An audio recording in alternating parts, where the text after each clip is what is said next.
friendship dahil today is my birthday. Kaya naman, ang sabi ko kay daddy, gusto ko kumain ng seafoods at gusto ko dun sa lugar na hindi pa namin nakakainan.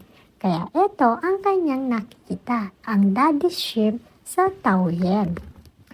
At dahil 4 lang naman kami, kaya naman ang napili namin orderin ay ang set B ng kanilang menu.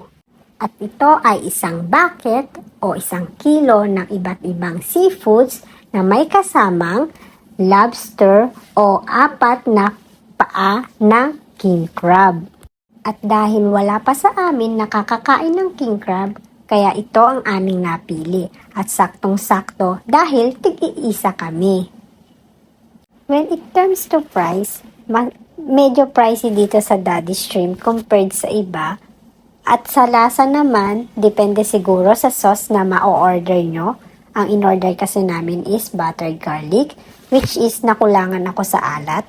Pero masasabi kong sulit din naman kasi overload talaga yung seafoods at sobrang dami na nilagay. Hindi siya tinipid at malalaki yung mga seafoods na nakalagay katulad ng scallops at mga hipon na hindi nga namin naubos sa sobrang dami.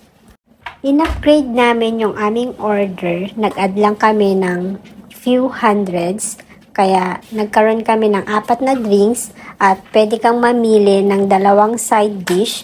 Ang napili namin is the deep fried oyster at ang chicken wings. At mayroon na rin siyang magiging kasama na 4 na clam soup. At the best itong soup nila. At kung birthday month mo, kapag kumain kayo doon, meron silang palibreng dessert for you. Just show them your ID. And yun lang for today's video. Bye!